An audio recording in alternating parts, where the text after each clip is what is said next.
Welcome to Transform, Tomorrow's Thinking Today. Real conversations on the innovation shaping businesses and our society. Hi, welcome back to the Transform podcast from GHD. My name is Sophie Barton. I am a risk and assurance advisor in the Melbourne team and also am the co-chair of the Australian Water Association Young Water Professionals in Victoria. The Connected by Water conference hosted by the AWA was run in February in Perth this year. And following on from that conference, I had the pleasure of speaking with two of our senior technical leaders at GHD, Petja Albrecht and Daniel Visser. And we were able to reflect on what they took away from that discussion and those conversations happening within the conference and what's next. Hi, Daniel. Nice to be chatting with you today. Well, thanks for that, Sophie. I really appreciate the opportunity to chat and keen to see what we can share today. Looking forward to it. So, Petja, thank you so much for joining today. You've just been to Connected by Water in Perth. What were the conversations that were sticking out to you, and what sort of conversations were spilling out into morning teas and lunches between sessions? Hey, Sophie, it's really good to meet you. I was actually lucky enough to chair one of the sessions.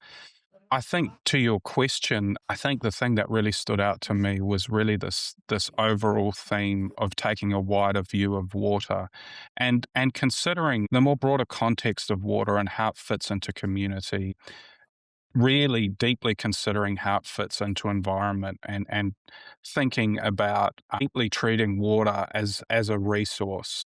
That's really fascinating. Do you have anything to add on that, Daniel? I'd say that probably the main thing that's really coming across is, I guess, the whole intent of the conference, becoming connected. And I think really the main thing that was coming out in the conversations was that need to increase the collaboration between the different people to make sure that everybody is on the same page. In thinking about having a different mindset with water, what does this mean to you in practice? So I suppose in a West Australian context, the things we're starting to explore is no longer just wasting the water that's being taken. So I suppose in a mining context, for instance, water that's dewatered from a mine to access a resource has to be returned to the ground rather than discharged to a creek to avoid the social and environmental impacts. The other thing we're seeing is there's a greater integration with stakeholders. So you might have organizations working together so we avoid wasting water. You might have industries talking to one another, planning together, and really focusing on avoiding waste in the first place. Yeah, so when it comes to different mindset, I think really what we need to be thinking about there is that everybody approaches the water story from a different background. I guess you could say a different water worldview, if you like.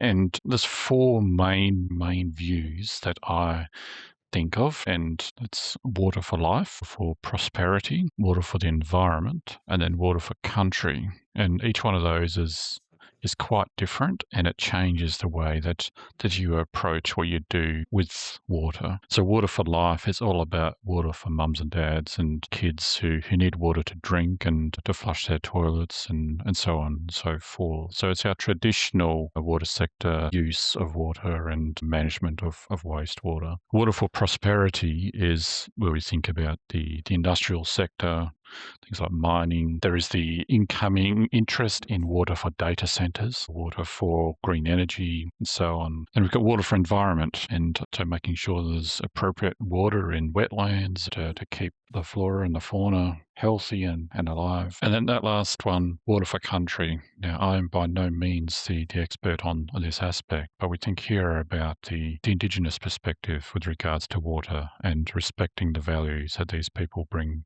to the discussion. Yeah, great points there. So given Connected by Water is an Australia-wide conference, what were you really proud about sharing from a Western Australian stance with that broader industry? I think something Western Australia can be really proud of is how adaptable we've been in terms of water management. So, Western Australia has faced diminishing rainfall since the 1970s. So, we've been adapting our water management for a long time. So, we've really worked to shift ourselves from a reliance on surface water in the 1970s. And at first, that became a reliance on using groundwater as our main resource. Now, the focus became how we used groundwater. That now is under stress. There's a lot of social pressure to see that we can move away from that. Then, on the other part, our industry is expanding and we're exploring new industries such as green steel. Hydrogen is a potential industry to explore, and that's introducing desalination. So we're thinking about geographically how our industry expands, and that means relocating our industries towards the coast. So really, both geographically, how we're locating our industry, we're able to respond to that because we've got that real, I suppose, innate ability to change and pivot. And we're ready for that. And we've been doing really well. And I think a lot of other places can learn from that and see that you can still be an economic powerhouse and change, and it doesn't need to be a problem. Following on from that, you touched a lot on adaptability. So, as climate uncertainty grows and we have demands increasing from a range of industries, how can we take more of a holistic view to managing those trade offs between affordability, resilience, and community needs? So, Sophie, one of the recent examples we've actually seen here in Western Australia is where we've seen public utilities and industry work together to make things more economic. So Rio Tinto and the local water utility here, the Water Corporation, are working together to develop a desalination plant to serve the northwestern coast of Western Australia. So they're building a desalination plant. There's been some media announcements. I believe it's in the area of $600 million. So that's obviously a large saving to both industry and the community. So really getting some benefits for both sides. Sounds like a really great project. Looking forward to hearing more about that. Do you have any thoughts on that, Daniel? I think on this one, it really does come down to having that the robust discussions across the various different stakeholders, understanding really what everybody brings to the table and what their needs are, and trying to bring them together in the one place. It doesn't work if we simply just approach these sorts of discussions just from a traditional water sector perspective. We need to bring in the industrial players. We need to bring in the members of the community, the Indigenous and traditional landowners. We need to make sure that everybody gets their say. When it comes to the uncertainties, I really think that we need to show a little bit of initiative, if you like. I guess when it comes to the future, the only thing that is certain is that it is uncertain. So we need to set up a whole range of different possibilities and try our best to lay out what might occur, thinking both in terms of things that are more probable, but also thinking about scenarios that may not eventuate, and just working through those different possibilities, planning our water and wastewater supply infrastructure to account for those future possibilities that might come into play, but allowing ourselves the opportunity to switch between these plans as the uncertain future starts to become more certain. So, Daniel, you mentioned planning for a range of potential futures. You actually presented on MAP, so Modelled Adaptive Pathways Planning, as a new way of planning for industrial water. For listeners who aren't planners, what is this in simple terms? So, traditional planning has focused on a single future outcome. That might be a certain water volume that you need by a certain date, for instance. But what we've realised over time is that planning for a single future is a flawed strategy because we can't predict the future.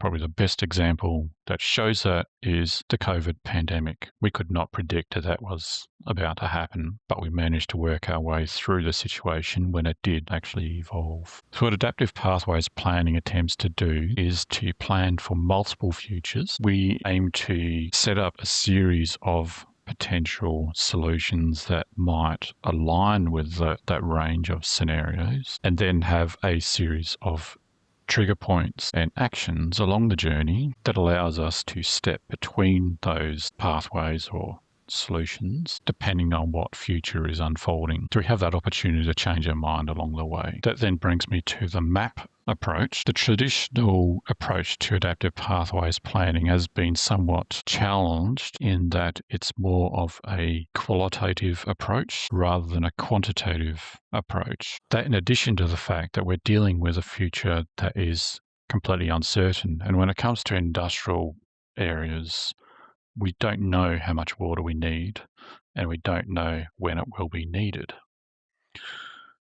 We also then don't know the value of the options that we're actually putting on the table. So what the MAP approach has done is it's combined the traditional approach of adaptive pathways planning together with what you might be familiar with, which is multi-criteria analysis, and also stochastic analysis and real option analysis, to bring all of those together to achieve a new framework towards adaptive pathways planning. Stochastic analysis, for listeners who may not be aware of that term, that is basically the study of probability and randomness. And one of the techniques that's used there is Monte Carlo analysis. And basically what we're doing is to simulate using data science what the water demand might look like and when that demand might be required based on a series of things that we know, feeding that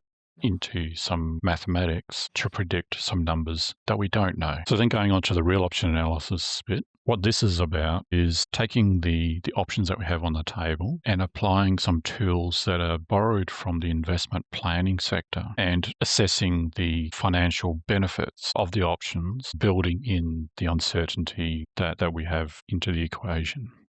So it's a complex concept, so time does not permit me to go into detail, but suffice to say that bringing these methods together allows us to quantify our planning a little bit more than what we would otherwise do and gives us a bit more confidence in the outcomes. Yeah, fantastic. So then coming out of Connected by Water, what are you excited to get back into the office to support clients with? What are you taking back with you to your clients? So I've been thinking about this. So there's a project we're working on that's where a customer has a business critical water project, and their challenge really is multifaceted. It considers the holistic water challenges from both a social and an economic problem to their whole business. So what I'm really excited about is the fact that we need to bring all parts of our organization together, from science, economics, and social, to make it work, and then to develop an engineering solution that's going to solve their problems. And I think this bringing together all parts of our organization is where we get the best outcomes. And this is the same thing that the whole water industry needs, that we really need to get everyone to the same table and thinking about things holistically. And that's when we're going to get the greatest wins. As I alluded to earlier, I think the main thing that we need to be doing is to build those connections between the various different parties who are involved with water. And this, I think, is one of the areas where GHD has something to bring to the table. So we're very involved with both municipal water clients, but we're also quite involved with others who have water requirements, such as the mining industry and other industrial parties. That, in addition to still others who get involved with water, such as the agriculture sector, something that we don't tend to actually hear too much about, but it's significant requirements for water. And I think really what I'm keen to actually see happen is for each of these parties to talk more to each other. And that's something that I see us being able to facilitate, helping them to make connections and to build those discussions. That's a really fascinating takeaway. So a final question for you. At the next Connected by Water, wherever that may be, what are you hoping you'll be able to share back to the water industry? I would love to say that we've worked together with industry, with multiple parties working together to solve water problems.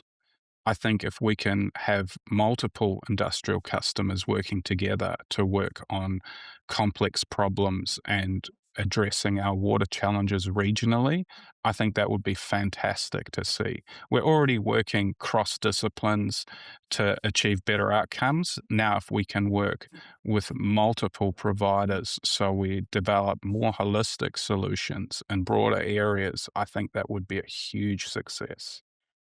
I look forward to seeing all you and your team achieve, Petja. Thank you so much for joining us. Thank you so much, Daniel. No worries. Thank you for listening in to Transform podcast by GHD. We hope you got something out of the conversation with Daniel and Petja and all that went on at Connected by Water this year. You've been listening to Transform by GHD. Big ideas, real impact.